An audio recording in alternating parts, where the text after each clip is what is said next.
excited and evaluate your awesome applications, you need to be clear on what you're looking for and how you're going to compare these candidates and who will best fill your organization's needs. So here are a few things that we ask you to consider before you start digging into those applications.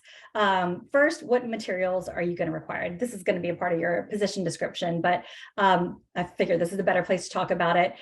At Thread, we typically require, at a minimum, a cover letter, a resume, and a writing sample representative of their development work. And we give examples and say, especially if it's focused on individual giving, an appeal letter or a follow-up email after a donor meeting.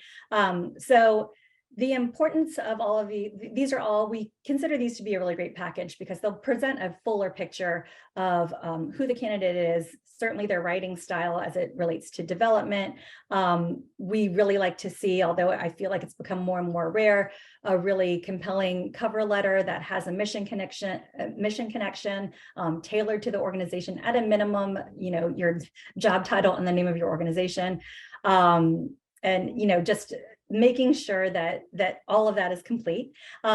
Figure out what your evaluation system is going to be, whether it's a numerical scoring system that you have, a rubric or something else. At Thread, we have a very basic ABC system, but it works for us and it's consistent. So just make sure whatever it is, you use it consistently. Figure out what those deal breakers are. So my example for this is if you're looking for someone with 5 years of nonprofit development experience, let's say they have 7 years of nonprofit experience, but only 3 in development. Is that a deal breaker for you? What if they have 3 years of experience, but they have some great internships, volunteer experience, summer experience? Is that enough for you? So, so figure that out. I know a lot of the portals will say, is this a deal breaker when you put in a requirement? And then they won't even send you those resumes. I tend to turn that feature off because I like to be a little more flexible with those things. But again, just figure out where your line is going to be with that.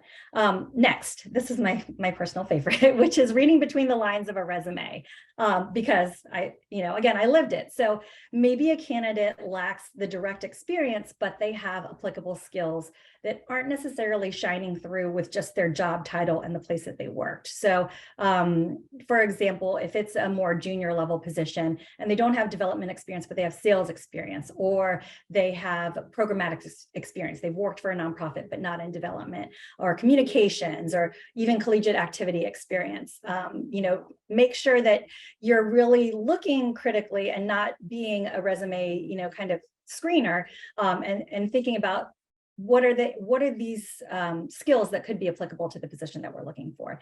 Another piece of that, don't discount gaps in employment and short tenures right away, especially coming out of COVID. There is always, we like to say, there's always a story to tell. Maybe it is what you think, and maybe it is a worst case scenario, but we caution organizations to automatically raise the flag and discount or turn away potentially really strong candidate without giving them the opportunity to talk about why these gaps were present, or why these short tenures existed. And then finally, be realistic, understand the difference between an ideal candidate and one that is right for you.